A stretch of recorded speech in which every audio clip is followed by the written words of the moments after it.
আজ পার্বত্য শান্তি চুক্তির ২৮ বছর। এত বছরেও পার্বত্য ভূমি কমিশন সহ চুক্তির বহু ধারা উপধারা বাস্তবায়ন না হওয়ায় হতাশ পাহাড়িরা।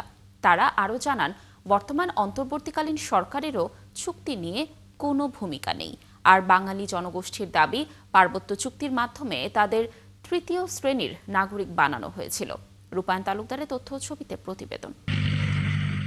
২৮ বছর পেরিয়ে গেছে পার্বত্য চট্টগ্রাম শান্তি চুক্তির, কিন্তু খাগড়াছড়ির পাহাড়ি জনগোষ্ঠীর অভিযোগ, সে সময়ের চুক্তির পক্ষ আওয়ামী লীগ সরকার প্রায় ২০ বছর ক্ষমতায় থাকলেও চুক্তি বাস্তবায়নে কোনো উদ্যোগ নেয়নি।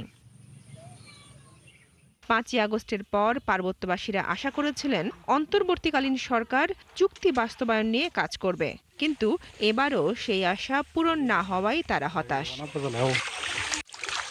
পাহাড়িরা মনে করেন, পার্বত্য ভূমি কমিশনের মাধ্যমে ভূমি সমস্যার সমাধান ও আদিবাসী হিসেবে সাংবিধানিক স্বীকৃতি দিলে শান্তি ফিরে আসবে।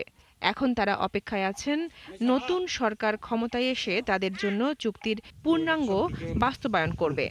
আমাদের আশা ছিল এই চুক্তির মাধ্যমে আমাদের জাতীয় এই যে সংকট দূরীভূত হবে। চুক্তির ২৮টা বছর পূর্ণ হতে চলেছে। এই চুক্তির ২৮ বছরের মধ্যে ২০টা বছর হলো আওয়ামী লীগ ক্ষমতা ছিল। আওয়ামী লীগ কিন্তু চুক্তি বাস্তবায়ন করেনি, সেজন্য আমরা প্রতারিত মনে করি। আমরা আশা করেছিলাম বর্তমান সরকার অনেক কিছু এই পার্বত্য শান্তি চুক্তি ব্যবহারে কাজ করে যাবে, কিন্তু এই বর্তমান সরকারকেও আমরা আসলে তেমন উল্লেখযোগ্য এই বিষয়ে অগ্রগতি লক্ষ্য করতেছি না আমরা আর কি। অন্যদিকে পাহাড়ের বাঙালি জনগোষ্ঠীর দাবি, পার্বত্য চুক্তির মাধ্যমে তাদের তৃতীয় শ্রেণীর নাগরিক বানানো হয়েছে। ৫ই আগস্টের গণ অভ্যুত্থানের পরে আমরা ভাবছি যে দেশ থেকে বৈষম্য দূর হবে, কিন্তু এই পার্বত্য অঞ্চলে বৈষম্যটা রয়ে গেছে। আমরা এই শান্তি চুক্তিটা বাতিল চাই। অন্যদিকে পাহাড়ের বাঙালি জনগোষ্ঠীর দাবি, পার্বত্য চুক্তির মাধ্যমে তাদের তৃতীয় শ্রেণীর নাগরিক বানানো হয়েছে। আজ প্রায় শেষ চুক্তি, রানিং ২৮ বছর, কিন্তু আমাদের যে আশা ছিল আমরা শান্তিতে বসবাস করব, চুক্তি পূর্ণাঙ্গ বাস্তবায়ন হবে। আদৌ সরকার এলো গেল, কোনো সরকারই মূল ধারাগুলো বাস্তবায়ন করে নাই। এদিকে পার্বত্য চট্টগ্রাম জনসংহতি সমিতির নেতা জানান, রাজনৈতিক সরকার তাদের জন্য কিছু করেনি। এমনকি নিরপেক্ষ সরকার হিসেবে বর্তমান অন্তর্বর্তীকালীন সরকারও একই ভূমিকায়। চুক্তির ২৮ বছর পূর্তিতে আমি এটুকুই বলবো যে আমাদের আসলে আমরা যে আশা,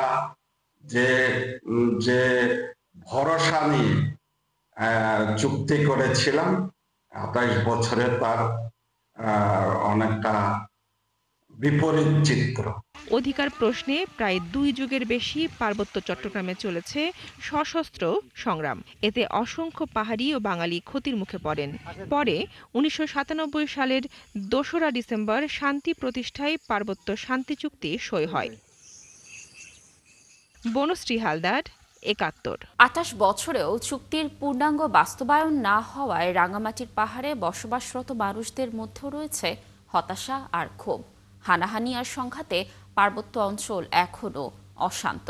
পাহাড়ের মানুষ চায় শান্তি চুক্তির যেসব ধারা অবাস্তবায়িত রয়েছে তা দ্রুত পূর্ণাঙ্গ বাস্তবায়ন হোক। উচিংছা রাখাইনের তথ্য ও ছবিতে দেখুন প্রতিবেদন।